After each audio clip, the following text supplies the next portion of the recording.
यदि आपने कोई प्लॉट परचेज़ किया है या आप कोई प्लॉट परचेज़ करना चाह रहे हैं तो आप लोगों को थोड़ा गलत एडवाइस दी जाती है, कानून की सही जानकारी नहीं दी जा रही है। देखिए साथियों, कई लोगों को मैंने देखा है कि वो लोग कहते हैं कि सर आवासी प्लॉट है,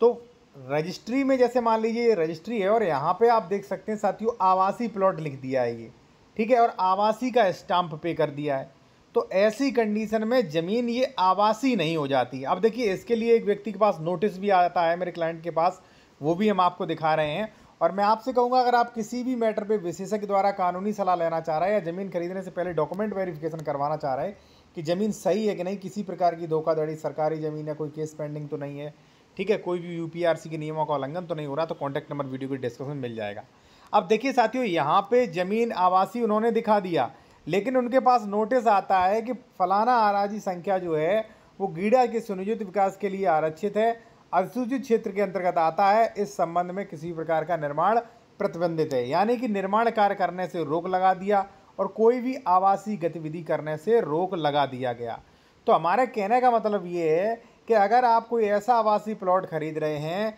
जिसका 143 नहीं है, जिसका 80 का ऑर्डर नहीं है, और आप ये बिना चेक किए, बिना देखे आप सोच रहे हैं कि रजिस्ट्री में हमने मेंशन करवा दिया कि आवासीय प्लॉट है, मैंने आवासीय का स्टाम्प दे दिया, तो यहाँ पे आवासीय नहीं मान्य होगा। आपको निर्माण करते समय काफ़ी प्रॉब्लम आएंगी और हो सकता है कि बाद में भी आप 8143 की कार्रवाई ना कर पाएँ साथियों, ठीक है। देखिए, मैं जो भी वीडियोज़ बनाता हूँ वे तभी बनाता हूँ जब हमने कोई उसके बारे में रूलिंग देखी होगी, कोई शासनादेश देखे होंगे, कोई कहीं ना कहीं कानून देखा होगा। अगर आप चाहें तो जो ये मैं कह रहा हूँ, ठीक है, इस पर एक ऑर्डर भी है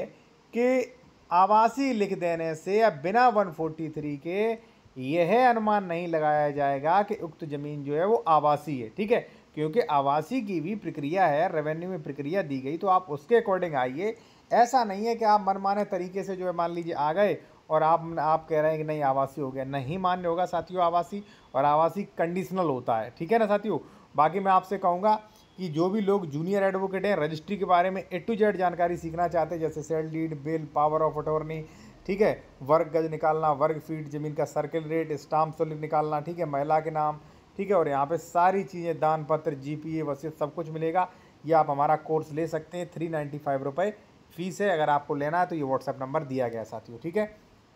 इसी के साथ जब आप कोई प्रॉपर्टी वगैरह खरीद रहे हैं तो सावधानी से खरीदें, ठीक है। आप जो है उसी तहसील के एडवोकेट, अगर मान लीजिए कोई विश्वास पात्र है तो ही उनकी राय लें, वरना आप अन्य तहसील से भी राय ले सकते हैं।